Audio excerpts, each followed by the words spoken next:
¿sí? Y lo van a hacer tanto aquí en la parte anterior como en la parte posterior del pabellón auricular, que ya vamos a ir viendo en la siguiente imagen. Como ustedes pueden apreciar aquí, vemos un pabellón auricular, ¿sí? Vemos un pabellón auricular en comparación con esta imagen, ¿verdad? Como ustedes pueden ver aquí, el hélix aparenta estar un poquitito más eh, invertido hacia abajo, ¿sí? La fosa escafoidea no está tan deprimida. Como pueden ver aquí, el antihélix parece un poco más prominente, ¿sí? Y algo que nos llama la atención aquí es la falta del orificio del conducto auditivo externo. Entonces, viendo esta imagen y luego palpando todo este pabellón auricular, ¿verdad?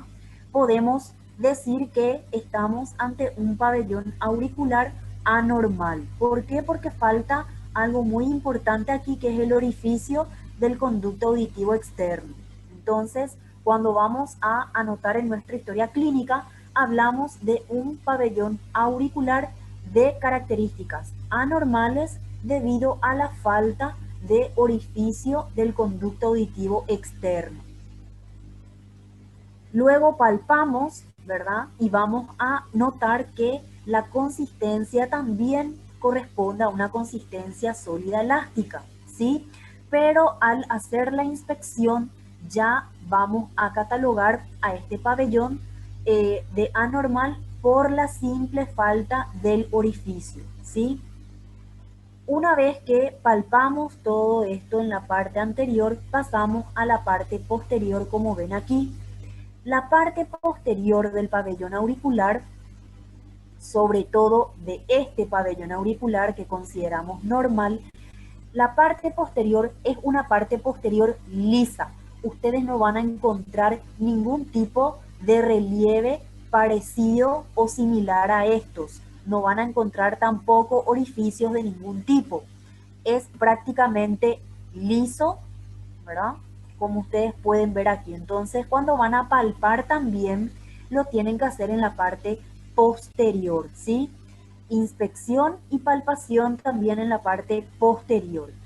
Y algo muy importante, sobre todo cuando veamos algunas patologías de oído, es siempre visualizar esta región que está por detrás del pabellón, ¿verdad? Justo donde tenemos su línea de implantación. Esta sería la línea de implantación del pabellón. Y justo un poquito después hay una zona que ustedes al inspeccionar y al palpar van a sentir que es una zona bastante dura.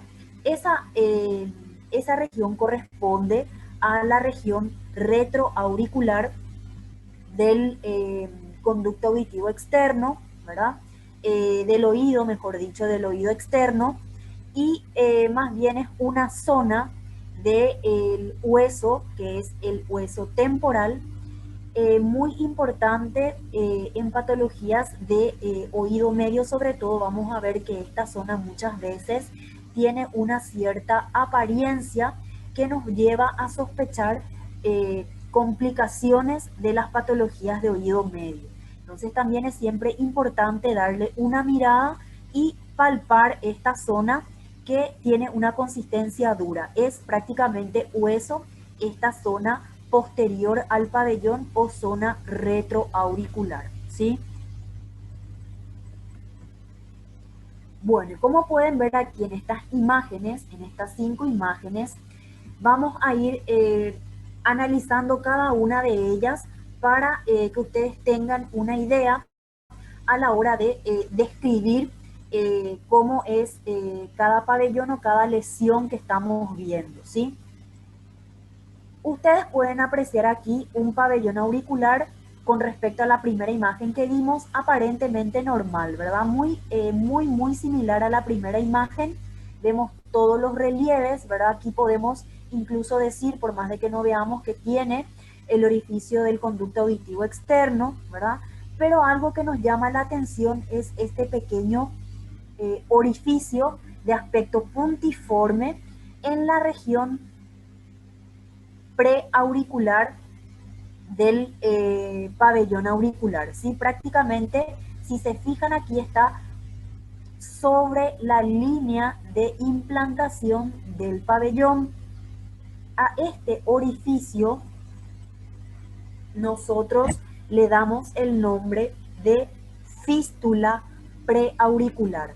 Todo orificio que ustedes encuentren cuando hagan la inspección de un pabellón, le damos el nombre de fístula preauricular, ¿sí? ¿Y qué es una fístula? Una fístula habitualmente es un camino entre el exterior que ustedes ven aquí, el exterior, ¿verdad?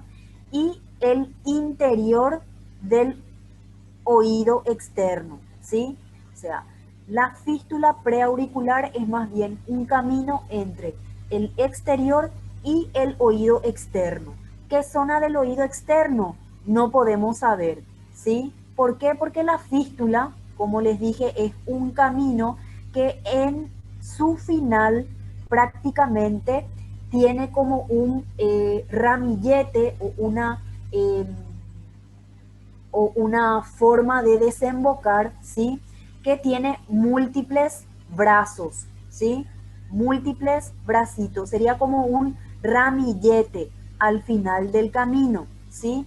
Entonces, ese ramillete nosotros no podemos decir exactamente de dónde está viniendo, de qué región está viniendo, dónde termina exactamente, sino más bien lo que hacemos para saber exactamente el trayecto es cuando estamos en cirugía, ya para poder extirpar esta fístula, inyectamos un colorante que nos va señalando el camino y la finalización de esa fístula en sus ramilletes, ¿sí?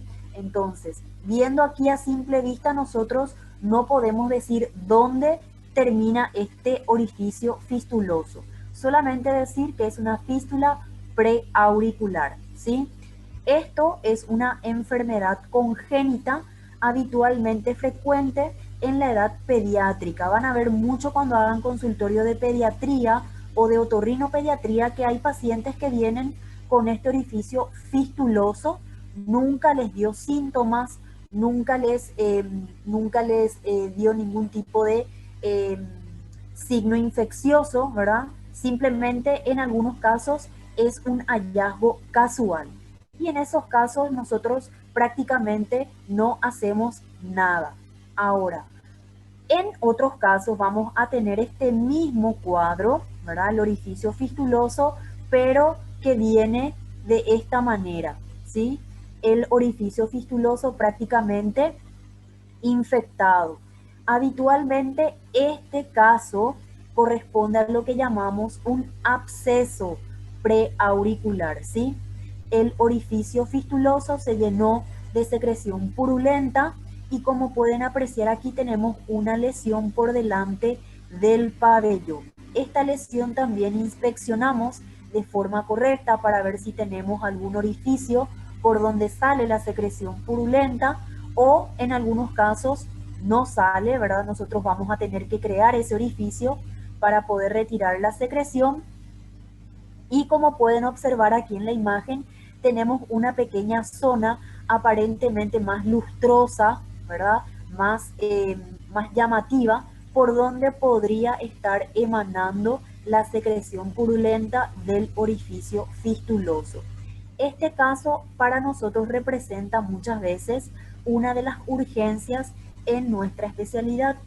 Como todo absceso, esto tiene que ser drenado en el momento, es decir, hacemos aquí una incisión y vamos retirando toda la secreción purulenta que pudiese estar contenida en este orificio fistuloso. Y como pueden ver aquí, el pabellón auricular es un pabellón de características totalmente normales. Incluso aquí sí podemos visualizar el orificio del conducto. Lo único anormal que tenemos aquí es el absceso preauricular, ¿sí? Otra situación que podemos tener a la hora de examinar a un paciente en el consultorio de otorrino es esta tercera imagen que, como pueden apreciar aquí, es el pabellón auricular derecho, ¿verdad? Si se fijan, este pabellón auricular no tiene los mismos relieves que tiene este que está aquí, por ejemplo. Si ven, aparentemente aquí los relieves están totalmente borrados, desaparecidos. Sin embargo, podemos apreciar que se encuentra edematizado, pudiese estar conteniendo líquido, ¿verdad? Pero eso solamente lo vamos a saber a la hora de palpar, ¿sí? Cuando palpemos, vamos a palpar este pabellón auricular y probablemente no nos va a ser posible distinguir los relieves. Vamos aquí a palpar esta zona, ¿verdad? Probablemente cuando palpemos vamos a sentir por debajo de la piel que puede haber líquido contenido dentro del pabellón. Y así también como la segunda imagen, esta situación corresponde a una urgencia en nuestra especialidad, ¿sí? Aquí tenemos un absceso del pabellón auricular, ¿verdad? Generalmente esto también hay que drenar en el momento para que salga toda la secreción.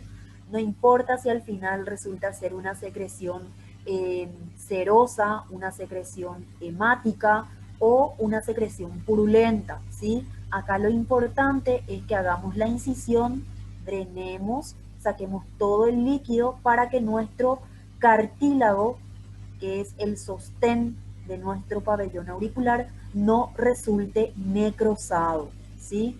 Entonces, eso también para que tengan en cuenta a la hora de inspeccionar y palpar. Sobre todo al palpar, háganlo con mucha delicadeza porque esta patología, que es una urgencia, eh, el paciente siente mucho dolor a la hora de examinarle esta región, ¿sí? Como pueden ver aquí en la cuarta imagen, comparando con esta que consideramos un pabellón auricular normal, pueden ver que aquí los relieves del pabellón no están totalmente desarrollados, ¿sí? Incluso aquí el pabellón auricular aparenta de un tamaño un poco menor que en esta imagen, ¿verdad? Donde tenemos un tamaño normal. Incluso tenemos algo que lo hace distintivamente más llamativo que en esta imagen, que es aquí una saliencia de donde debería estar el trago, ¿verdad? Aparentemente esto podría ser como un nódulo fibrótico, ¿verdad? Que también corresponde a una anormalidad del pabellón auricular, y esto podría corresponderse con una anomalía congénita del mismo, ¿verdad? También es una situación que ustedes van a ver mucho en consultorio de pediatría o de otorrinolaringología pediátrica, en donde los pacientes acuden porque el pabellón auricular tiene esta forma característica, ¿sí? También aquí tenemos que palpar, ¿verdad? Lo que palpemos probablemente no sea mucho cartílago, sino más bien palpamos y vamos a sentir un poco más de piel, incluso aquí en esta zona donde tendría que estar el trago. Voy a poner mi cursor aquí. En esta zona ustedes al palpar aquí el trago probablemente palpen un poco más fibrótico, un poco más fibrosado, como si fuese un nódulo, ¿verdad? Probablemente tenga una consistencia un poco más sólida, ¿verdad? Que en este caso, que sería una consistencia sólida elástica. Entonces también corresponde a un pabellón auricular de características anormales, ¿sí? Y por último, en esta imagen, como pueden ver, tienen un pabellón auricular ligeramente edematizado, ¿verdad? Aparenta que tiene algunas lesiones tipo costrosas en algunos de los relieves, ¿verdad? Pero lo que más nos llama la atención aquí es que en la región preauricular tenemos una lesión, ¿verdad?, de aspecto redondeado, de coloración rojiza, con un área necrótica, ¿verdad?, en la parte inferior.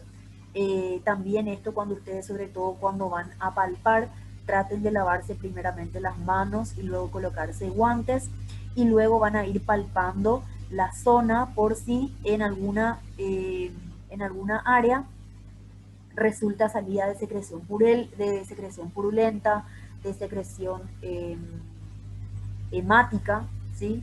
Entonces es importante también aquí palpar, sobre todo si la lesión no está muy adherida a lo que sería un plano un poco más profundo aquí de la región de la cara. Y algo también llamativo en este caso es que la lesión tiene características más bien de características malignas, ¿sí? Por eso es importante hacer una buena inspección, una palpación y luego una descripción exacta de lo que estamos viendo, ¿sí?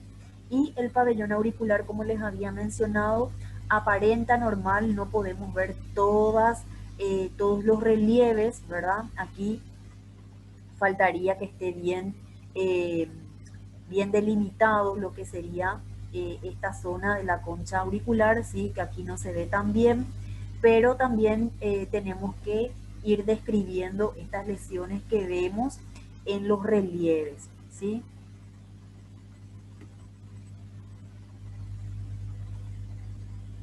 Y el tercer paso en el examen físico de oído sería realizar ya la visualización de lo que es el conducto auditivo externo, ¿sí?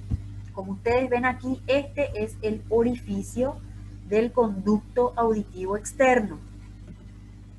La visualización de lo que tenemos dentro del conducto auditivo externo hasta la membrana del tímpano se denomina otoscopía.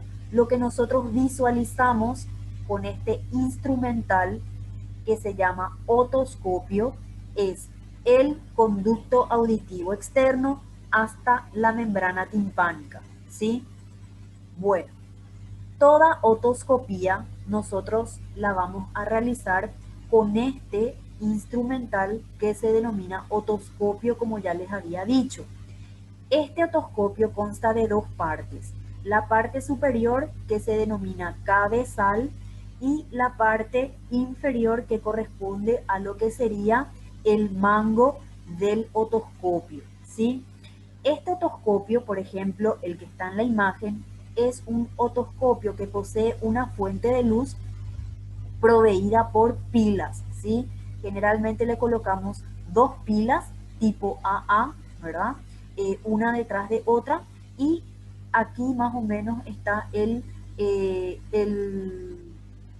botón que debemos presionar hacia arriba o hacia abajo para que la luz que está contenida aquí se encienda, ¿sí? Y eso nos pueda permitir observar por dentro del conducto auditivo externo. Algo también que tienen que tener en cuenta es este instrumental que ven aquí, que se encaja al cabezal del otoscopio, que se denomina espéculo de oído. Estos espéculos de oído vienen en diferentes tamaños. Como pueden apreciar aquí, el orificio es diferente para cada uno de ellos. ¿Por qué es diferente? Recuerden que nuestra especialidad va desde lo que son los recién nacidos hasta los adultos mayores. Entonces, desde el momento en que nacemos y empezamos a crecer y desarrollarnos, vamos a ir teniendo un diámetro diferente de nuestro orificio de conducto auditivo en cada etapa de la vida. Por eso es importante que sepan que estos espéculos de oído vienen en diferentes tamaños. Con esto les quiero decir que a la hora de realizar el examen físico del oído, ustedes no pueden utilizar en un adulto, por ejemplo, un espéculo de oído que le corresponda al orificio de un niño, ¿sí? Generalmente no elegimos el espéculo más pequeño, sino vamos eligiendo espéculos más bien intermedios y los que son un poco más anchos en su diámetro, ¿sí? ¿Cómo vamos a ir sabiendo cuál espéculo le corresponde a cada paciente? Y generalmente eso lo vamos a ir sabiendo con la práctica, ¿verdad? Pero sepan siempre que cuando van a examinar bebés o cuando van a examinar infantes, siempre utilicen los espéculos con diámetro más pequeño, ¿sí?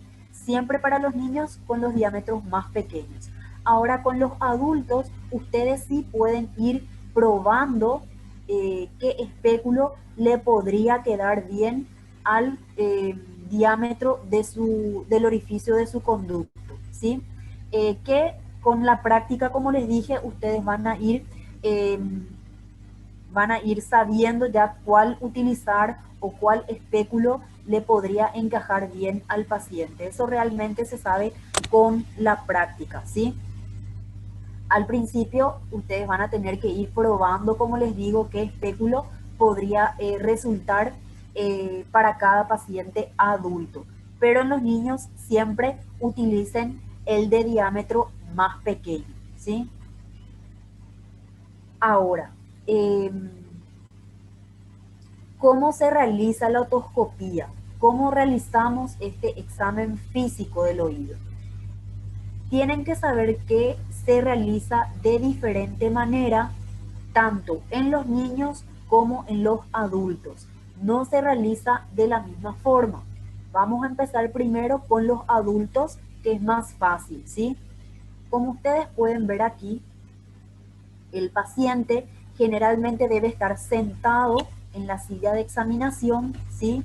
Y el médico, una vez que le explica en qué consiste el procedimiento que le va a realizar, se va a colocar del lado que pretende examinar, haciendo la salvedad de que ustedes, cuando tienen un paciente que acude por dolor de oído derecho, lo que van a hacer primero es examinar siempre el oído sano, es decir, van a empezar con el oído izquierdo. ¿Está bien? Siempre que tengan pacientes con patologías de oído, ustedes tienen que empezar el examen físico de la región de oído con el oído sano. Se deja para el último el oído enfermo, ¿sí? Entonces, una vez haciendo esta aclaración, ustedes le explican al paciente en qué consiste el examen físico y se colocan del lado sano primero y cómo agarramos nuestro otoscopio. No se guíen tanto por esta imagen que realmente no es la correcta. La forma de agarrar el otoscopio corresponde a esta imagen que tenemos aquí en el examen físico del niño, ¿sí? Entonces ustedes, si están examinando el oído derecho, se van a colocar del lado derecho del paciente y van a agarrar el otoscopio con la mano derecha, como tiene aquí la señorita, ¿sí? Van a agarrar de esta manera, pero sería del otro lado, con el mango apuntando hacia acá, ¿sí? El espéculo dentro del orificio del conducto auditivo externo y con la mano que a ustedes les queda libre, que sería la mano izquierda, ustedes van a hacer una ligera tracción aquí en este pabellón, van a traccionar ligeramente hacia atrás, ¿sí? Y van a descender el pabellón auricular. Es decir, van a hacer la maniobra de estirar un poquitito hacia atrás y luego hacia abajo el pabellón auricular de este paciente para que su piso pueda alinearse con el espéculo del oído, ¿sí? Para eso realizamos esa maniobra. ¿Y qué es lo que nos permite ver el... bueno, eso vamos a ver en la siguiente diapositiva. Bueno, esto corresponde a lo que sería el examen físico en el adulto, ¿sí? ustedes siempre se ponen del lado que van a examinar el oído, ¿sí?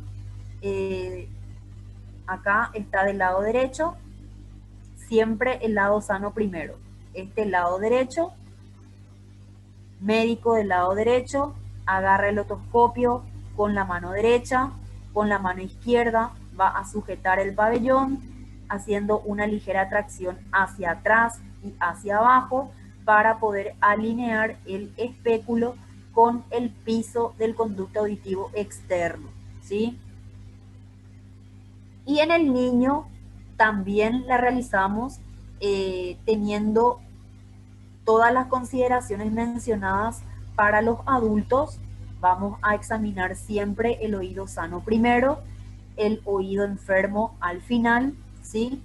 También cuando vamos a examinar el oído sano, primero nos tenemos que colocar de ese lado del paciente y vamos a hacer la misma cosa, introducimos primeramente lo que sería el espéculo de oído más pequeño, sujetamos, como ven aquí, nuestro otoscopio, siempre lo sujetamos del mango con la mano izquierda en este caso porque el médico está examinando el oído izquierdo del paciente, ¿sí? Y con su mano derecha lo que hace es también una ligera tracción hacia atrás, pero en este caso la tracción la hacemos también hacia arriba, hacia atrás y hacia arriba, para alinear aquí el conducto auditivo del niño con el espéculo del otoscopio, ¿sí? O sea, esa es la diferencia en el examen físico con el adulto, ¿sí? En el adulto traccionamos hacia atrás y abajo el pabellón auricular. En el niño traccionamos hacia atrás y arriba el pabellón para poder alinear así el conducto auditivo con el espéculo de oído. ¿Está bien? Doutora, Profe, uma pergunta aí. Perdón. Eu coloquei uma pergunta em chat quanto ao otoscópio da imagem del niño, esse tubo blanco que seria este acoplado em aparelho. El tubo blanco. A ver, voy a pasar un poquito. ¿Cuál sería el tubo blanco? Esto. Não, em la imagem del niño, em En la imagen. otoscópio, aí como uma conexão aí. Sí, no, esto es otra, es, corresponde a otra maniobra física que solemos hacer. Si acá solamente centrate en lo que sería, eh, la forma de realizar la otoscopía, ¿sí? No te fijes tanto en esta sonda que está aquí porque es para realmente hacer otra maniobra que no corresponde todavía para la clase de hoy, ¿sí? Como no encontré otra imagen un poco más que llame la atención a la hora de hacer el examen físico, ¿verdad? Entonces es la única que encontré con esta sonda aquí, así que no te preocupes por eso no les tiene que interesar a ustedes ahora. El otoscopio normal es así como tienen aquí, ¿sí? No está conectado a absolutamente nada. El otoscopio, cuando ustedes compran, ¿verdad? O cuando los especialistas compramos, prácticamente viene así, sin nada para conectar. ¿Está bien? profe, Sí. e a posição do paciente, hace falta sempre estar sentado ou pode estar deitado, profe? No, siempre tiene que estar sentado.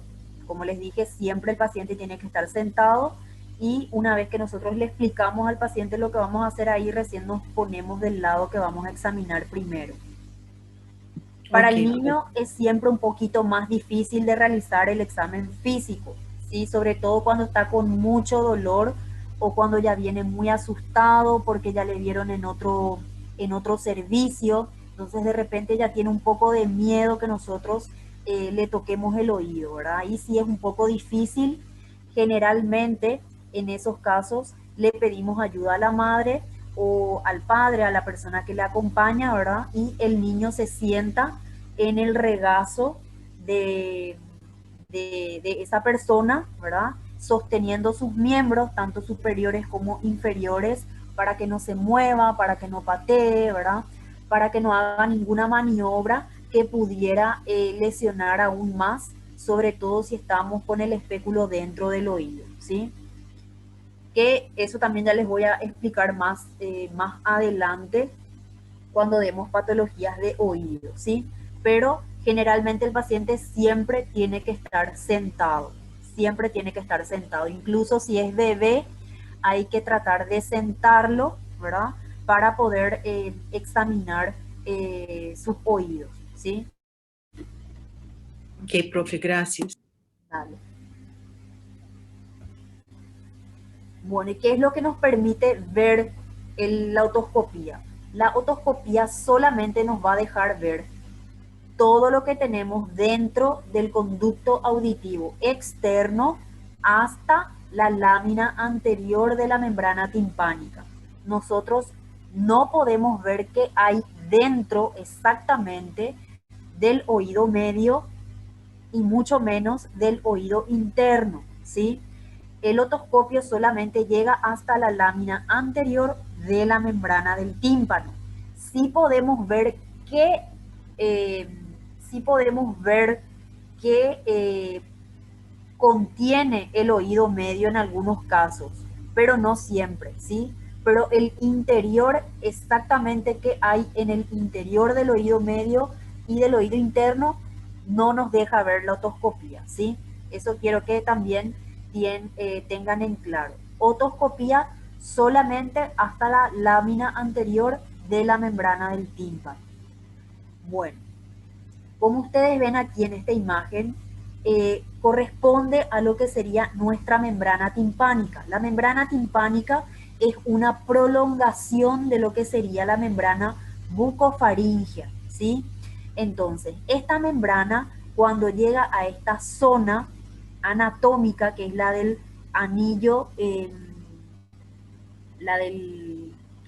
anillo timpánico, ¿sí? Cuando llega a esta zona, se va a ir ascendiendo hacia arriba, asciende hasta arriba, a esta zona, ¿verdad? Que es una zona un poquito más, vamos a ver eso cuando demos anatomía, es una zona un poco más delgada, un poco más frágil, por decirlo de alguna forma, y la membrana se inserta de forma muy, muy leve, comparando con su inserción aquí abajo, que es una inserción bastante, bastante tensa, bastante poderosa, por decirlo de alguna forma. Generalmente se sostiene mucho mejor aquí abajo, que en la zona de arriba, ¿sí? Y como pueden ver, esta membrana, vamos a ver al final cuáles son sus características más importantes. Pero para que ustedes aprendan, ¿verdad?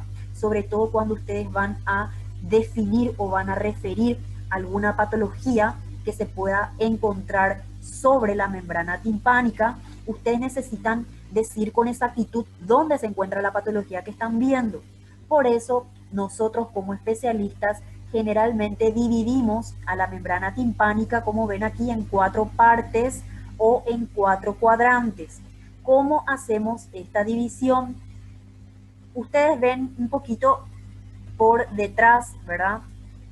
Lo que sería esto, que corresponde a la cadena de huesecillos de la membrana timpánica, ¿sí? Esa cadena de huesecillos ya está dentro del oído medio, pero por la característica de la membrana timpánica ustedes pueden ver a través de la membrana, ¿verdad? El contenido de ese oído que corresponde a esos 3 huesecillos.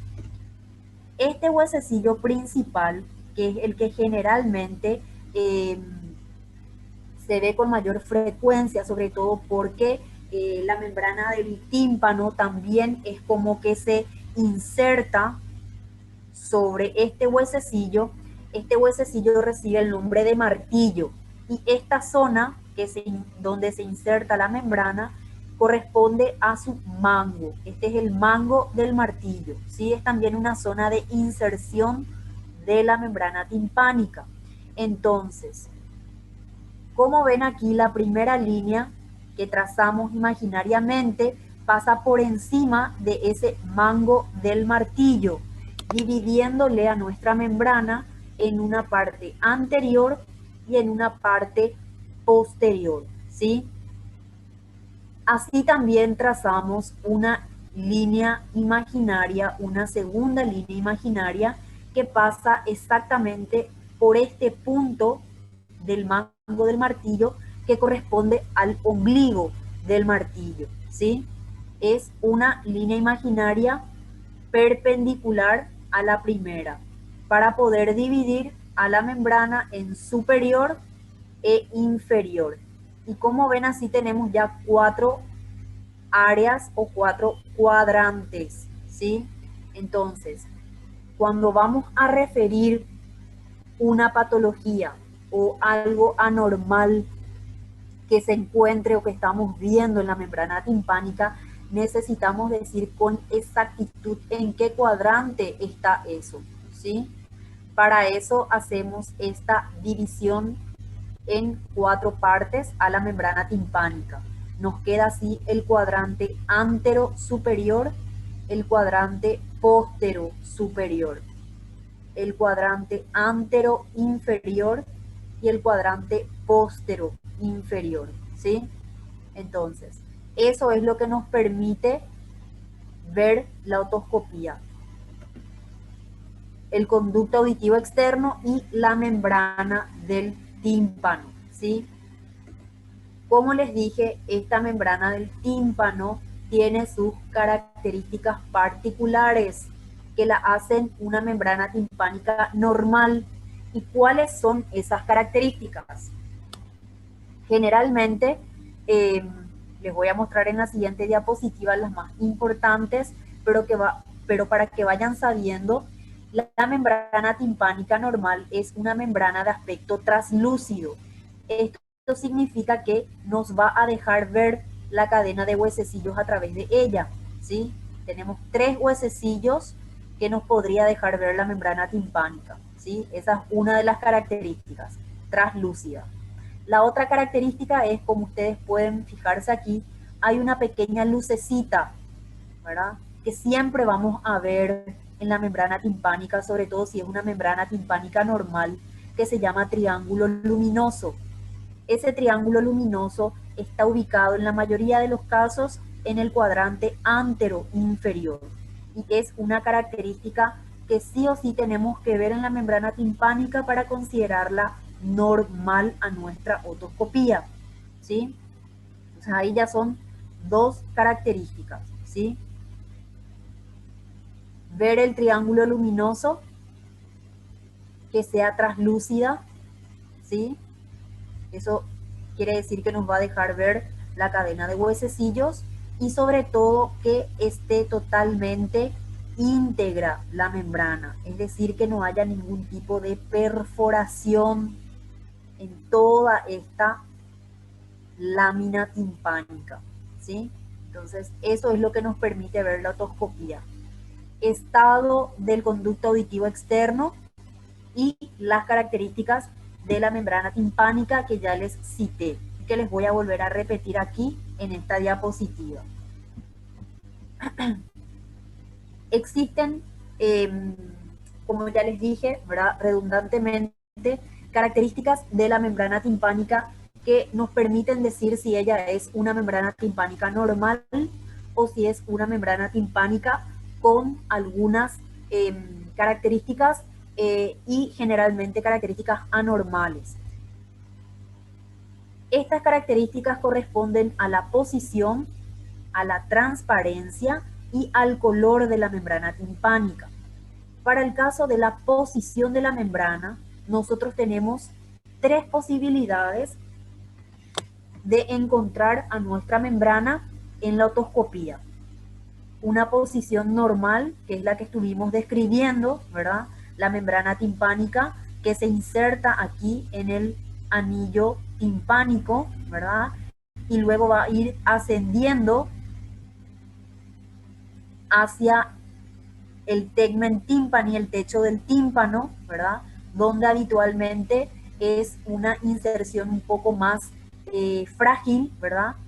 Comparando con la inserción inferior, en donde es mucho más fuerte, mucho más sostenible la membrana aquí que en la parte superior, ¿sí? Como pueden ver aquí, la membrana timpánica también ya podemos ver sus otras características, ¿verdad? Que nos deja ver lo que hay por detrás de ella, que corresponde a la cadena de huesecillos, ¿verdad? Y que prácticamente no hay ningún área de perforación en esta membrana. Prácticamente es una membrana íntegra, ¿sí? Entonces, esta es la posición normal que se describe para la membrana timpánica. Y luego las dos posiciones que pudieran resultar anormales o llamativas para nosotros a la hora de hacer una otoscopía son estas dos: la posición retraída y la posición abombada. ¿En qué consiste la posición retraída? Generalmente hablamos de una membrana timpánica retraída cuando, comparado con esta membrana, ¿verdad? La membrana generalmente está muy pegada a los huesecillos o a esto que ustedes ven aquí, a esta prominencia que ya correspondería al oído interno, ¿verdad? La membrana timpánica generalmente está muy pegada a los huesecillos de la cadena, y muchas veces esa retracción, de la membrana ya nos confunde con una perforación de la misma, ¿sí? La membrana timpánica retraída es como una membrana timpánica que prácticamente está succionada hacia el oído medio y hace contacto o está muy pegada a la cadena de huesecillos o a otras estructuras del oído medio, ¿sí? Generalmente nos confunde con una perforación timpánica. Es algo que frecuentemente sucede en el consultorio de otorrinolaringología, ¿verdad? Porque muchas veces la retracción es tan prominente, es tan pronunciada la retracción, que desconfiamos si es una perforación total o es una retracción realmente. Y ahí ya tenemos que utilizar otros instrumentales, ¿verdad? Para asegurarnos de que eso sea una retracción y no una perforación. Y la segunda posibilidad es de que nuestra membrana timpánica esté totalmente abombada. Cuando hablamos de una membrana timpánica abombada, cuando pareciera que la membrana está siendo empujada hacia adelante, ¿sí? Está empujada prácticamente sobresaliendo ya en el conducto auditivo externo. Y vamos a tener diversas patologías que nos pueden dar esta posición de la membrana, como por ejemplo una otitis media aguda en su fase congestiva, en su fase de supuración cerrada, ¿sí? Es decir, cuando se está acumulando el líquido dentro del oído medio, ¿verdad? Y eso, de acuerdo a la cantidad, va a ir empujando la membrana hacia el conducto auditivo externo. También en otras patologías, por ejemplo, en algunos casos ya muy poco frecuentes, como patologías tumorales, podríamos tener una membrana timpánica que está siendo expulsada o que está siendo empujada hacia afuera, ¿verdad? También en casos como, por ejemplo, una membrana timpánica con algunas patologías crónicas, ¿verdad? De oído, también podemos encontrar. Entonces vamos a ir viendo también esas patologías en el curso, ¿verdad? Pero para que tengan en cuenta, aquí la membrana timpánica, si se fijan, no podemos ver a través de ella, ¿verdad? No nos deja ver a través de ella, y prácticamente el relieve del mango del martillo que tenemos aquí no podemos ver en esta imagen, ¿verdad? Esto también es algo que nos llama la atención. Entonces, para la posición tenemos tres posibilidades: normal, retraída y abombada, ¿sí? Con respecto a la transparencia, tenemos dos posibilidades. En esta primera imagen, como podemos ver, la membrana timpánica, que está totalmente íntegra, no tiene ninguna perforación, nos deja ver a través de ella el contenido del oído medio, que corresponde a la cadena de huesecillos, ¿verdad? Es una membrana timpánica normal y por eso decimos que es traslúcida, ¿sí? La membrana timpánica normal nos tiene que dejar ver algo del oído medio, ¿sí? No les digo que exactamente siempre van a ver lo que hay por detrás de ella, ¿verdad? Pero si tienen un mínimo, una mínima visualización de lo que contiene, entonces podemos considerarla como traslúcida. Pero vamos a tener casos en los cuales directamente no va a ser posible ver a través de ella. Vamos a tener una membrana timpánica de una coloración más bien blanquecina, ¿sí? A esto nosotros le llamamos membrana timpánica opaca y vamos a ver en varias patologías, pero la más frecuente es en el caso de una otitis media serosa, ¿sí? Que en ese caso la membrana timpánica prácticamente está totalmente opacada, no vamos a ver el triángulo luminoso, no vamos a ver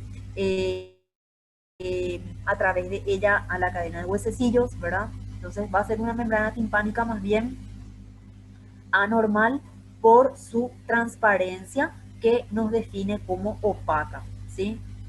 Y por último, la coloración de la membrana también puede variar en diversas patologías, ¿verdad? Eso nos tiene que llamar la atención también la coloración de la membrana, sobre todo en algunas patologías que vamos a ir viendo más adelante. Sepan que la coloración de la membrana timpánica normal es una coloración gris perla, ¿sí? Es una coloración gris perla, nos deja ver incluso a través de ella, ¿sí? En varias patologías vamos a tener un sinfín de coloraciones. Por ejemplo, en patologías del oído medio podemos tener muchas posibilidades, como ustedes ven aquí en la imagen. Por ejemplo, esta coloración ámbar o una coloración más bien amarillenta, amarronada, amarillenta de la membrana timpánica, en donde podemos apreciar que existe líquido dentro de la cavidad media del oído, ¿sí? Ese líquido ámbar, de coloración ámbar, podría corresponder a una membrana, podría corresponder, perdón, a una otitis media, ya que se está prácticamente infectando, ¿verdad? Entonces, visualizando la coloración de nuestra membrana también podemos predecir en qué estadio de la patología puede estar encontrándose el paciente. En estos casos, por ejemplo, que corresponde a esta imagen, ¿verdad? Parecida a esa imagen de arriba, tenemos una membrana timpánica abombada, blanquecina, ¿verdad? Esta imagen pudiese corresponder a lo que sería uno de los estadios de la otitis media aguda, en donde aquí el líquido prácticamente se está acumulando dentro de la cavidad media y va empujando a la membrana timpánica hacia el conducto auditivo externo. Aquí más bien la coloración es blanquecina, comparando, por ejemplo, con esta imagen, ¿verdad? Que también pudiese corresponder a una otitis media aguda, pero en su primer estadio, porque aquí la membrana timpánica, como ven, es prácticamente rojiza, eritematosa, ¿verdad? Llama mucho la atención que sea una membrana timpánica más bien congestiva, ¿sí? Y luego aquí, por último, tenemos una membrana timpánica de coloración azulada, ¿sí?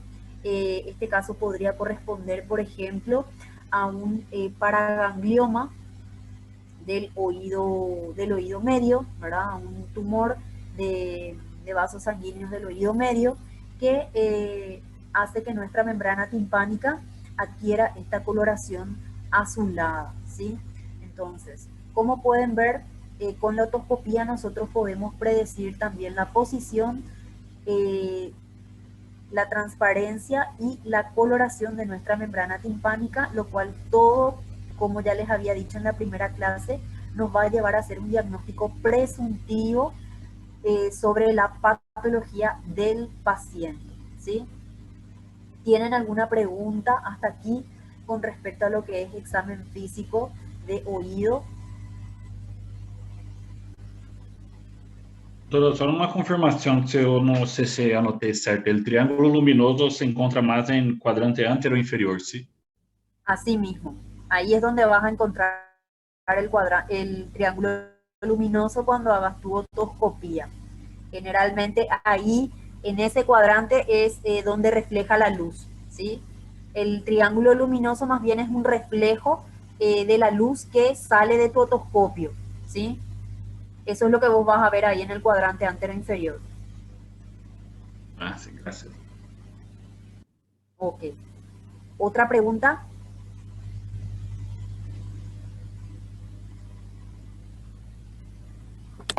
Para mim não, profe, quedou claro. Bueno, entonces vamos a pasar con la parte de examen físico de lo que sería la pirámide nasal o la nariz, ¿sí? Bueno, aquí también nosotros vamos a seguir un orden, al igual que en el caso de la exploración física del oído, ¿verdad? Vamos a hacer también una inspección, una palpación, que como les dije es universal, esos dos primeros puntos, eh, para, para todas las especialidades, ¿verdad? Pero cuando queremos ver o visualizar o examinar lo que sería el interior de la nariz o de la pirámide nasal, hacemos un procedimiento que lleva el nombre de rinoscopía anterior, ¿sí? Que vamos a ir desglosando también cada uno de ellos. Primeramente, cuando ustedes van a hacer una inspección de la pirámide nasal, siempre tienen que colocarse por delante del paciente, ¿sí? La cabeza del paciente tiene que estar más o menos al mismo nivel que la cabeza del examinador, ¿sí? Esto para poder examinar con detalle la pirámide nasal. Generalmente, cuando inspeccionamos la pirámide nasal, tenemos que fijarnos si ella se encuentra en la línea media exactamente, es decir, si se encuentra exactamente en el medio de la cara, ¿sí? No, no tiene que estar ni muy lateralizada hacia la derecha, ni muy lateralizada hacia la izquierda, porque deja de ser una pirámide nasal con posición normal, ¿sí? La posición normal de la pirámide nasal es sobre la línea media de la cara, ¿está bien? Una vez que inspeccionamos esa posición, lo que pasamos a ver es, como les dije anteriormente, si ella se encuentra o no más lateralizada hacia un lado que hacia el otro lado. Esto nos va a permitir hacer también ciertos diagnósticos a la hora de dar nuestro informe al paciente de lo que hemos visto en el examen físico, ¿sí?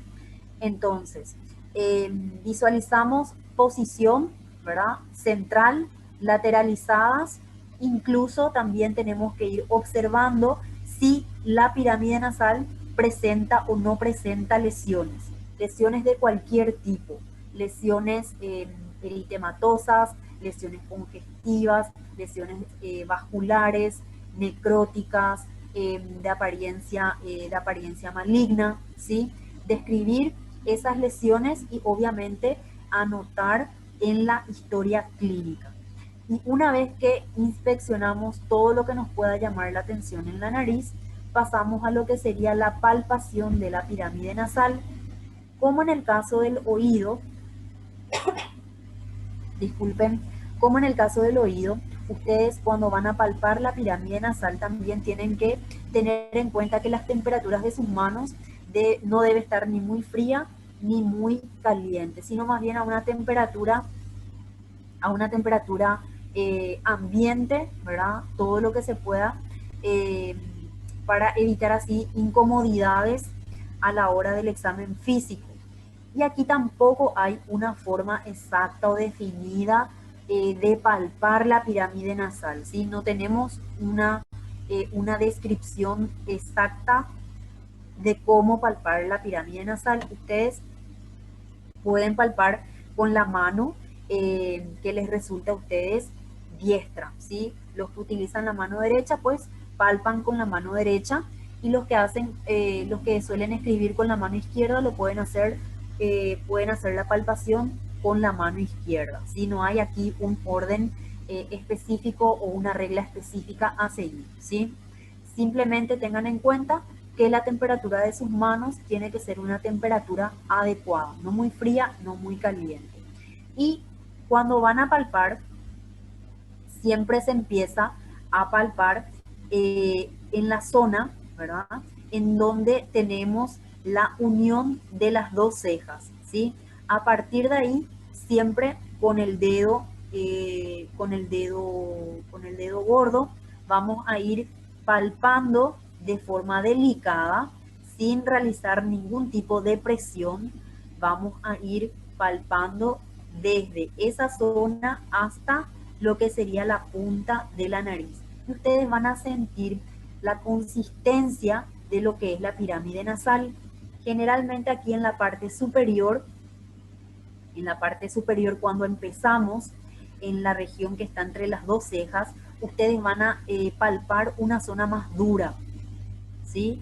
Más dura, que corresponde a los huesos propios de la nariz. Y al ir bajando y un poquito antes de llegar a la punta, ustedes ya van a poder sentir que la consistencia de la pirámide nasal cambia a una consistencia más bien sólida, elástica, que corresponde a lo que sería la parte cartilaginosa de la pirámide nasal. Entonces, para que tengan en cuenta, la nariz tiene una parte ósea y también tiene una parte cartilaginosa. Ustedes van a poder sentir esa diferencia a la hora de palpar la pirámide nasal. ¿Está bien?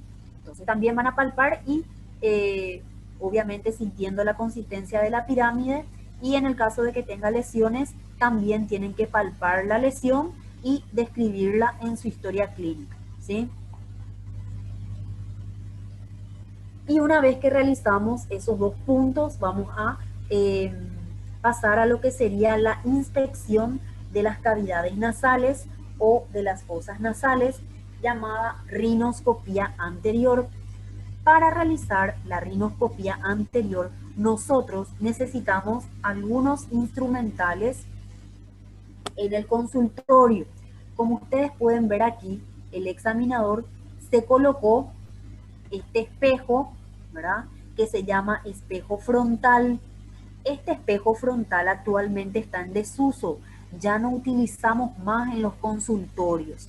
Sin embargo, en algunos servicios de otorrinolaringología, ¿verdad?, como es en el caso, por ejemplo, del Hospital de Clínicas aquí de Asunción, todavía se siguen utilizando estos espejos frontales. ¿Y cuáles son las partes de este espejo frontal? Ustedes pueden ver aquí que esta parte que corresponde a la vincha, corresponde a la parte en la cual encajamos en el perímetro cefálico de lo que sería el examinador, ¿verdad?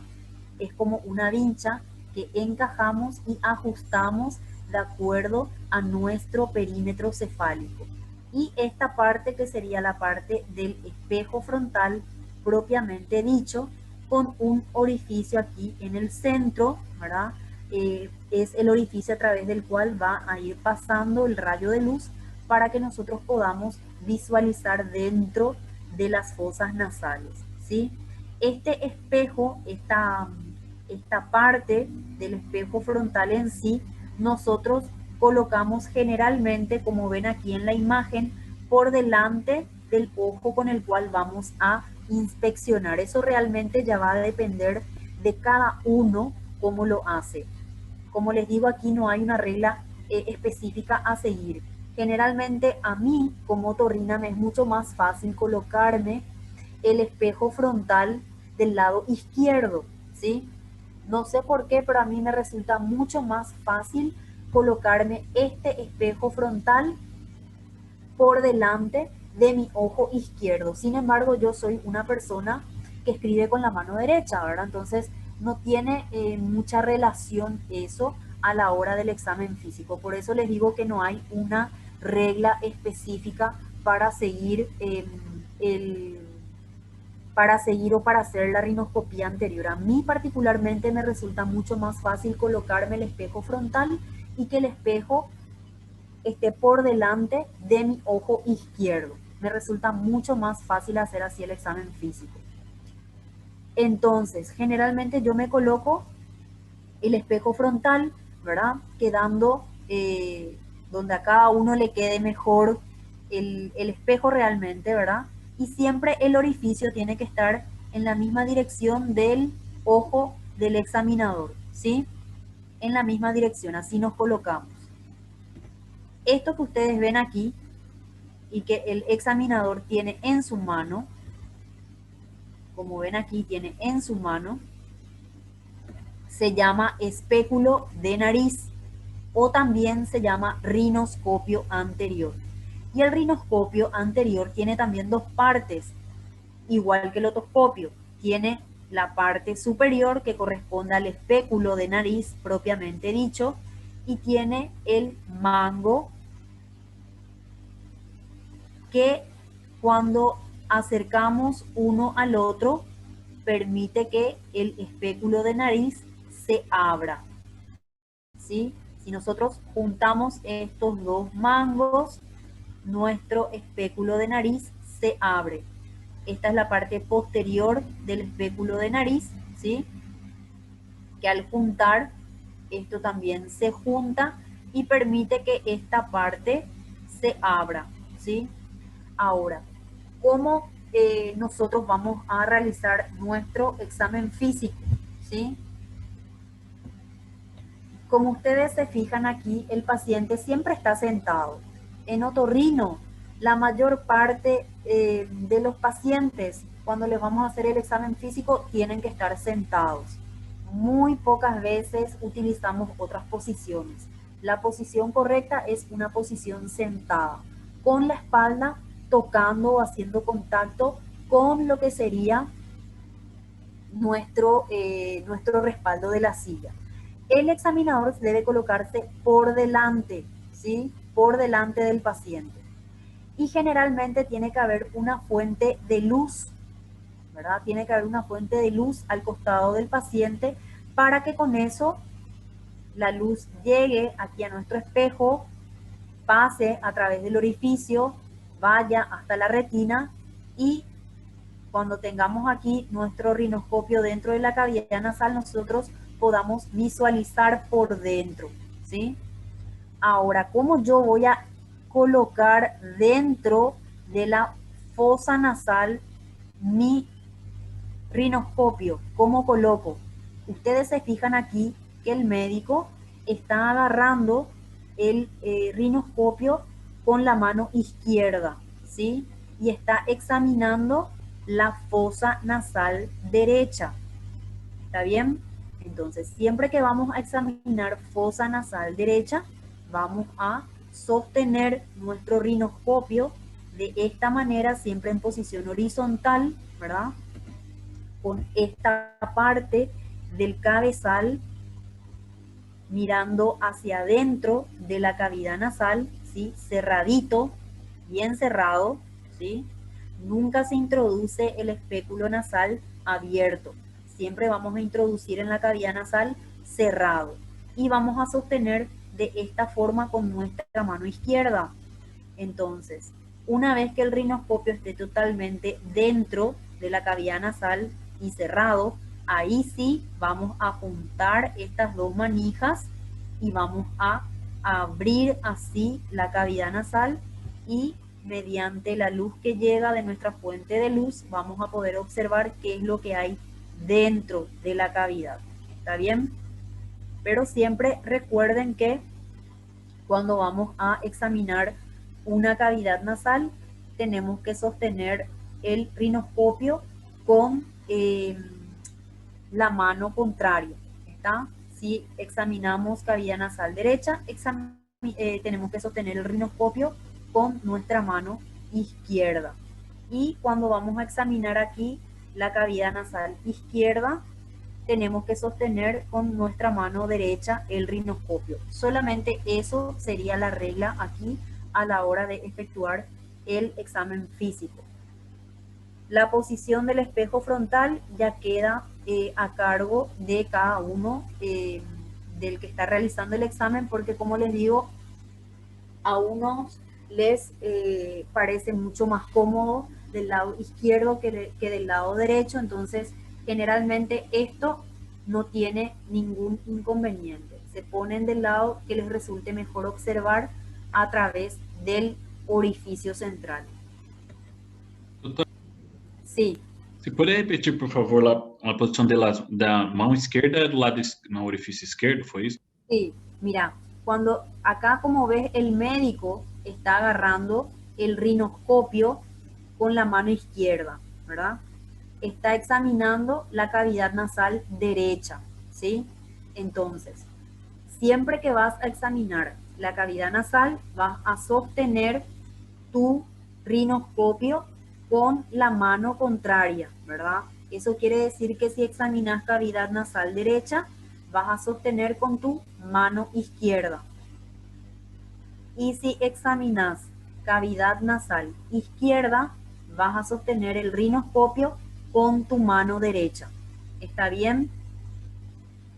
Sí, gracias. ¿Ok? ¿Está claro? Sí, yo tengo una duda a más. ¿Por qué ese espejo frontal para reflejar la luz para la cavidad de la nariz? Sí. ¿Qué pasó? ¿Por qué?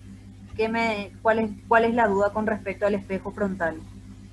No, ¿por qué ser un espejo? ¿Por qué poner este aparato para o fato de la luz entrar en la nariz?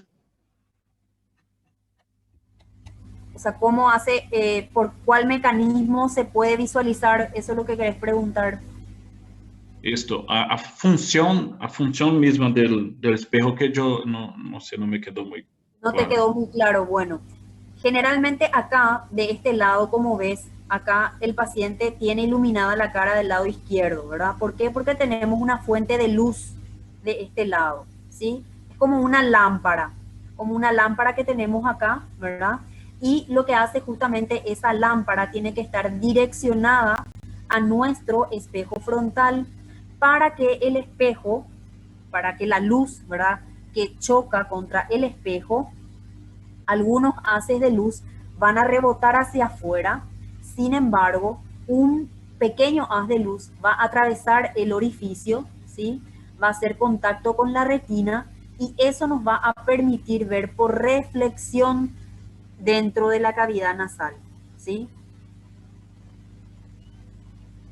Es nada más para que nos permita una mejor visualización de la cavidad nasal. Realmente nosotros, si inspeccionamos sin ningún tipo de luz la cavidad, no vamos a poder observar absolutamente nada. O sea, generalmente tiene que haber un haz de luz, ¿verdad?, que ilumine dentro de la cavidad nasal. Pero como te dije al principio, este espejo frontal está actualmente en desuso. Yo les explico porque eso es lo que está descrito en el libro, ¿verdad? Y es lo que ustedes también tienen que saber, ya que van a hacer sus prácticas en ciertos servicios donde, como les dije, pudiese ser que todavía exista este tipo de espejo. Pero en la actualidad, como en esta imagen, nosotros utilizamos este fotóforo, se llama fotóforo, que ya es prácticamente un espejo con una luz de tipo LED incluida, ¿verdad? Incluida en el centro, y que nosotros ya no vamos a necesitar, por ejemplo, tener una fuente de luz al costado o tener de repente que ponernos de un lado o del otro lado del espejo frontal. Acá ya directamente tenemos en el centro nuestra luz y esto sí ya nos permite ver dentro directamente de la cavidad nasal sin que tengamos que utilizar ese principio de la física para poder ver dentro de la nariz. ¿Está? Ahora sí, doctor, perfecto. Gracias. Ok. Bueno, y lo que nos va a permitir ver la rinoscopía anterior es esto que ustedes ven aquí, ¿verdad? Este es el espéculo de la nariz abriendo la fosa, perdón, abriendo la fosa nasal izquierda, ¿sí? Esto es el espéculo, esto es el espéculo. Cuando abrimos dentro de la cavidad nasal, vamos a encontrarnos con estas estructuras anatómicas. Primeramente el tabique nasal, que como pueden ver aquí tiene una pequeña saliencia, no es exactamente un desvío, ¿verdad? Pero es una saliencia pequeña. Esto que ustedes ven aquí, que le suelen llamar carnes esponjosas, es lo que correctamente se conoce con el nombre de cornetes. Los cornetes son huesos tapizados por mucosa nasal. Este es el cornete inferior, precisamente la cabeza, y ustedes, esto que ven aquí es el cornete medio, la cabeza del cornete medio. Entonces, cuando realizamos la rinoscopía anterior, nosotros buscamos que podamos ver la cabeza del cornete medio, ¿sí? Esto tienen que anotar porque les pregunto en el examen. Lo que buscamos ver en una rinoscopía anterior para considerarla normal es la cabeza del cornete medio, es decir, la cabeza de este cornete que les estoy mostrando acá, ¿sí? Y lo que sería la parte posterior de la cavidad nasal, que en esta imagen no se ve bien, ¿verdad? Pero correspondería al fondo de la cavidad nasal, a la parte negra de la cavidad nasal. Ya prácticamente la comunicación entre lo que sería la fosa nasal y la rinofaringe. A eso le llamamos coana, ¿sí? Entonces, para considerar una rinoscopía anterior normal, tenemos que ver la cabeza del cornete medio y la coana. ¿Está bien?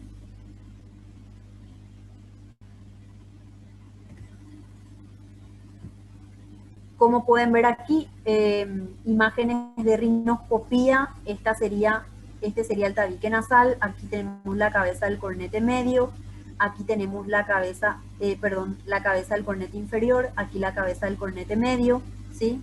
Esto es lo que tenemos que ver para considerar normal nuestra rinoscopía anterior, y lo mismo que ustedes ven aquí, el fondo negro que tenemos allá en el fondo negro ya correspondería a la coana. Entonces, si vemos esas dos cosas, coana y cabeza de cornete medio, podemos decir que nuestra rinoscopía anterior es normal. ¿Está bien? El resto no importa. Vamos a encontrarnos con ciertas patologías en algunos casos, ¿verdad? Cuando hagamos la rinoscopía, por ejemplo, aquí tenemos una lesión de tipo pólipo en la cavidad nasal. Cuando encontramos esta lesión, ya nuestra rinoscopía anterior deja de ser normal. ¿Por qué? Porque aquí no nos permite ver ni siquiera cabeza de cornete medio, no nos deja ver la coana, ¿verdad? Entonces, si hay alguna estructura anormal que nos impide ver cornete medio, coana, entonces nuestra rinoscopía anterior deja de ser normal. Aquí también tenemos otras situaciones, por ejemplo, como ven aquí, al colocar el rinoscopio, nos encontramos con esta estructura totalmente blanquecina, ¿verdad? Que no nos deja ver cornete medio, no nos deja ver cornete inferior, no nos deja ver nada en la cavidad nasal, nada. Esto probablemente corresponde a lo que sería la parte cartilaginosa del tabique nasal. Entonces, tabique completamente desviado a la izquierda nos dice que la rinoscopía anterior es anormal, ¿sí? Porque no vemos cornete medio, no vemos coana. Entonces, directamente ya es anormal. Como ven también aquí, tenemos casos en los cuales vamos a encontrarnos con secreción purulenta cuando examinemos la cavidad nasal. Entonces, eso también ya nos dice que la rinoscopía anterior no es normal. No podemos ver aquí cabeza de cornete medio, no podemos ver coana, ¿verdad? Prácticamente hay mucha secreción también, no solo purulenta, sino otro tipo de secreción serosa, ¿verdad? Entonces todo eso hace que nuestro examen físico de la cavidad nasal sea totalmente anormal.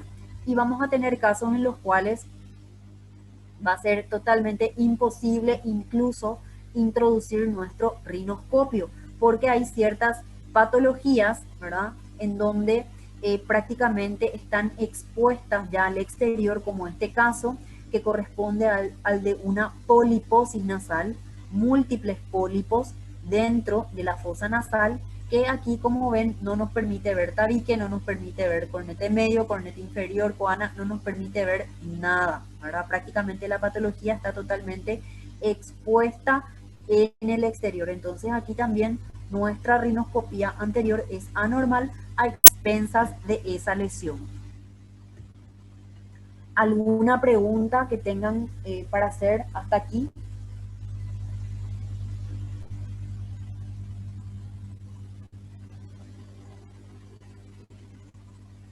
Nunca se observa el cornete superior, doctor, no se consigue observar. El cornete superior no se observa con una rinoscopía anterior. No se observa. Esa parte obvié porque como tenemos poco tiempo, entonces ya no consideré importante, porque vamos a ver también en la parte de anatomía de nariz, ¿verdad? Sí, tenemos un cornete inferior, medio y uno superior, pero el superior habitualmente ya no observamos con el rinoscopio. Generalmente utilizamos ya otros equipos como un endoscopio rígido o un endoscopio flexible, y sí, en esos casos vamos a poder observar el cornete superior, pero lo que habitualmente vemos en un examen físico sencillo en el consultorio es el cornete medio y el cornete inferior, ¿sí?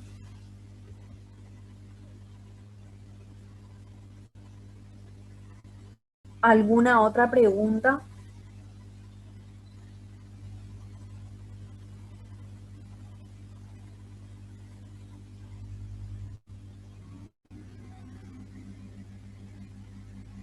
Bueno, entonces vamos a continuar con lo que es la parte de exploración física de laringe. Recuerden que la laringe se encuentra en la región cervical, ¿sí? Como otorrinolaringólogos, para nosotros también es muy importante inspeccionar y palpar lo que es la región cervical, ¿sí? Describir cómo vemos esa región cervical, si es una región cervical en la que observamos alguna tumoración, alguna lesión, ¿verdad? Describir esa lesión que observamos, ¿verdad? Así como también palpar cualquier lesión o cualquier rasgo llamativo que nos impresione a la hora del examen físico, ¿sí? Generalmente cuando vamos a inspeccionar y a palpar el cuello, las estructuras que a nosotros nos importan, nos interesan, son la tiroides, la laringe y las cadenas ganglionares cervicales, ¿sí? Entonces tenemos que hacer la inspección y la palpación de estas tres estructuras, ¿sí? Ustedes creo que ya habrán visto o ya habrán hecho la parte de semiología de cuello, ¿verdad? Pero para ir adelantando nomás algunas cosas, o de repente para que ustedes vayan rememorando, ¿verdad? Siempre que van a palpar cuello, ustedes tienen que colocarse por detrás del paciente, ¿sí? O sea, primero van a inspeccionar colocándose por delante, van a ver cómo está ese cuello, si es un cuello normal, si tiene una alineación perfecta o no con la línea media, o si está un poco más lateralizado hacia un lado que al otro. También tienen que fijarse si en la región cervical les llama la atención algo, ¿verdad? Como alguna lesión, alguna tumoración, ¿sí? Y una vez que pasaron a hacer toda esa inspección de lo que sería la región anterior, se van a colocar por detrás del paciente, ¿verdad? Y van a empezar la palpación. Generalmente la palpación la hacemos con las dos manos y empezando siempre sobre la horquilla external e ir ascendiendo, ¿verdad? Hasta casi llegar a lo que sería la línea entre la cara y la región cervical. Entonces hasta ahí tendríamos que ir palpando de manera delicada y de forma sincronizada con ambas manos todo lo que sería la región cervical, ¿sí? Si encontramos algo que nos llame la atención a la inspección en la región de la tiroides, entonces cuando hacemos la palpación tenemos que tratar de sentir la glándula, ¿verdad? Sobre todo pidiéndole al paciente que realice deglución, una deglución de la saliva, ¿sí? Y en ese caso fijarse o percibir si es que la glándula asciende o desciende con esa deglución. Es muy importante. Y una vez que realizaron la palpación de la tiroides, pasan a palpar lo que sería toda la parte de ganglios cervicales, ¿sí? Generalmente nosotros cuando vamos a palpar ganglios hacemos primeramente de un lado y luego del otro lado. No hacemos al mismo tiempo. Eso dejamos recién para el final para poder ir comparando lo que percibimos con una mano con respecto a la otra, ¿sí? Y una vez que realizamos esa inspección y esa palpación general del cuello, pasamos a hacer lo que se conoce con el nombre de laringoscopía indirecta, ¿sí? Para la laringoscopía indirecta, nosotros utilizamos el espejo frontal también, ¿verdad? Al igual que en el caso de la inspección para nariz, utilizamos estos instrumentales que ven aquí que se llaman espejos laríngeos de García, que existen de diferentes tamaños, así como los espéculos de oído y de nariz.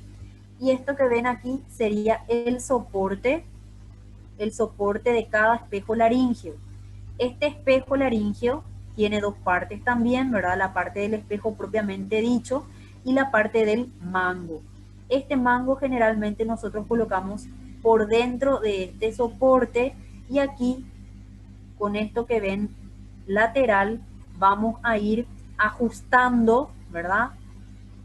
La longitud en que queremos que quede este espejo, ¿sí?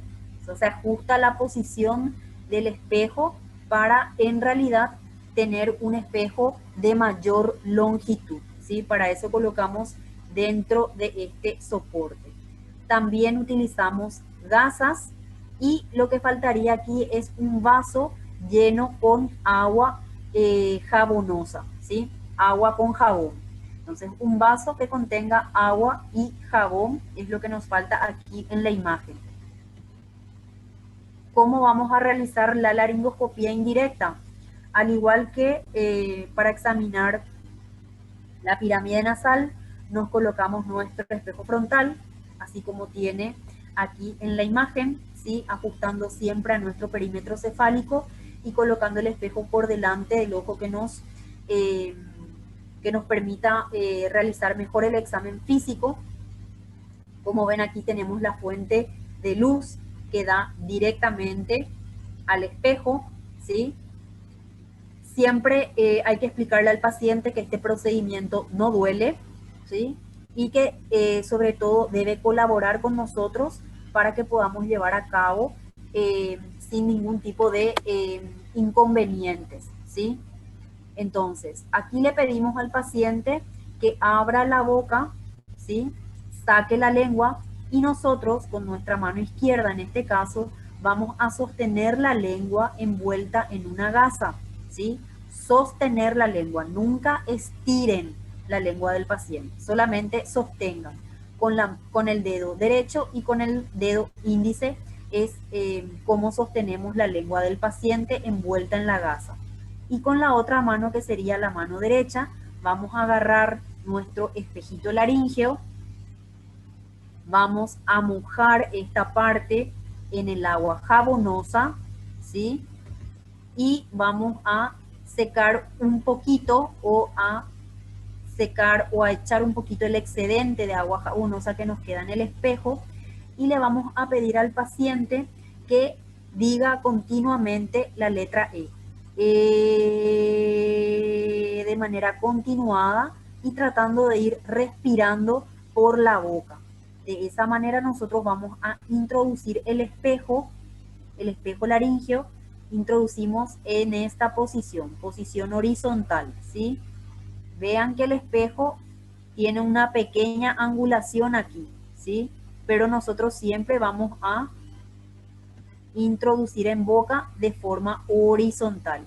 Y al llegar a la úvula, ¿sí? Al llegar a la úvula, nosotros vamos a hacer, al llegar a la úvula, que sería la famosa campanita que tenemos ahí en la parte posterior de la boca, vamos a hacer una maniobra con nuestra mano que sostiene el espejo hacia abajo, ¿sí? Hacemos una maniobra hacia abajo para que el espejo quede de esta forma y nos permita visualizar lo que queremos ver, que son las cuerdas vocales, la parte superior de la laringe. Hasta ahí podemos ver con nuestra laringoscopía indirecta, ¿sí? Más que eso, más abajo ya no podemos visualizar. Incluso hasta los 3 primeros anillos traqueales podemos ver, pero más abajo ya no se puede. Entonces, la laringoscopía indirecta nos permite ver las cuerdas vocales verdaderas, las bandas ventriculares y el cartílago, la epiglotis, la posición de la epiglotis, ¿sí? Y también otros cartílagos, como ven aquí, el aritenoides, ¿sí? Entonces, eso es lo que generalmente nosotros vemos con la laringoscopía indirecta, esas estructuras anatómicas. Aquí lo que nos interesa con esto es evaluar la movilidad de las cuerdas vocales. Si las cuerdas vocales, sobre todo, siempre que les hablo de cuerdas vocales, vamos a hablar de las verdaderas. Las cuerdas vocales falsas no nos interesan, no son las que producen el sonido, ¿verdad? Las cuerdas vocales verdaderas, ver si ambas se mueven al mismo tiempo, ver si ambas se encuentran sanas, es decir, no tienen ningún tipo de lesión, y sobre todo si alguna de ellas se mueve más o no que la otra, ¿sí? Entonces lo que buscamos es ver movilidad de las cuerdas vocales. Eso es lo que nos interesa evaluar con la laringoscopía indirecta. Vamos a encontrarnos, ¿sí? ¿Será que puedes volver a repetir las estructuras anatómicas que se observan? Son las que ves aquí. La cuerda vocal verdadera, las cuerdas vocales verdaderas. Se ven también las cuerdas vocales falsas, pero siempre que les hablo de cuerdas vocales voy a hablar de las verdaderas, ¿sí? Para no estar aclarando todo el tiempo. También van a ver lo que es la epiglotis y van a ver también otros cartílagos como el aritenoides. En realidad toda esta imagen les va a dar la laringoscopía indirecta, ¿sí? Toda esta imagen. Pero ustedes tienen que, o sea, lo que más les va a llamar la atención, ¿verdad? Porque el paciente no va a estar así 1 hora con la boca abierta y ustedes ahí con el espejo. Tienen que ver lo más importante. Epiglotis, cuerdas vocales verdaderas, cuerdas vocales falsas y el aritenoides, ¿sí? Eso es lo que ustedes tienen que ver, tratar de ver lo más rápido posible para después ya liberarle al paciente, ¿sí? Incluso también se puede ver los 3 primeros anillos traqueales, pero lo que más te interesa es ver movilidad de cuerdas vocales y si hay o no algún tipo de lesión, ¿sí? Bueno, y otras lesiones que pueden ver en cuerdas vocales, por ejemplo, van a ver muchos pólipos. Los pólipos generalmente son unilaterales, es decir, de un solo lado. Van a ver también nódulos vocales. Estos nódulos generalmente son bilaterales. Siempre que vean dos lesiones casi al mismo nivel, son nódulos. Si ven solamente una lesión como esta, es un pólipo, ¿sí? Y generalmente estas lesiones se producen por la mala utilización de la voz, ¿sí? Cuando utilizamos, cuando gritamos, cuando hablamos excesivamente, habitualmente las cuerdas vocales sufren este tipo de lesiones, ¿verdad? Sufren como un contacto crónico entre ambas cuerdas vocales y se van formando este tipo de lesiones, que son lesiones benignas, ¿sí? Generalmente cuando le damos al paciente reposo vocal y algunos medicamentos, eso va a ir pasando. También en este caso, como pueden ver, otras lesiones de tipo, más bien acá, no nos dejan ver las cuerdas, ¿verdad? No nos dejan ver un poco más abajo. Estas lesiones corresponden a lo que se conoce con el nombre de papilomatosis laringea, ¿sí? Son lesiones también son lesiones benignas, ¿verdad? Pero por su comportamiento, algunos piensan que es una lesión maligna, ¿verdad? Pero es una lesión de la mucosa, ¿verdad? Benigna, pero como ven aquí puede tomar ambas cuerdas vocales, ¿verdad? Y prácticamente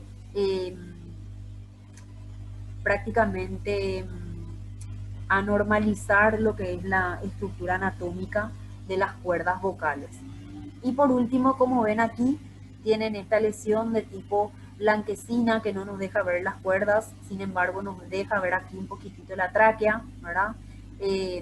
Probablemente esta lesión sea una lesión maligna, ¿verdad? Porque prácticamente ambas cuerdas vocales están totalmente invisibles a nuestra vista, ¿verdad? Tomadas por la lesión. Entonces aquí es importante hacer un buen examen clínico, un buen examen físico para poder darle el diagnóstico presuntivo oportuno al paciente, ¿verdad? Porque probablemente esto sea o corresponda a una lesión maligna, ¿sí? Porque ambas cuerdas vocales ya están prácticamente atacadas, ¿sí? ¿Alguna pregunta hasta aquí? Antes de que se nos apague el Zoom.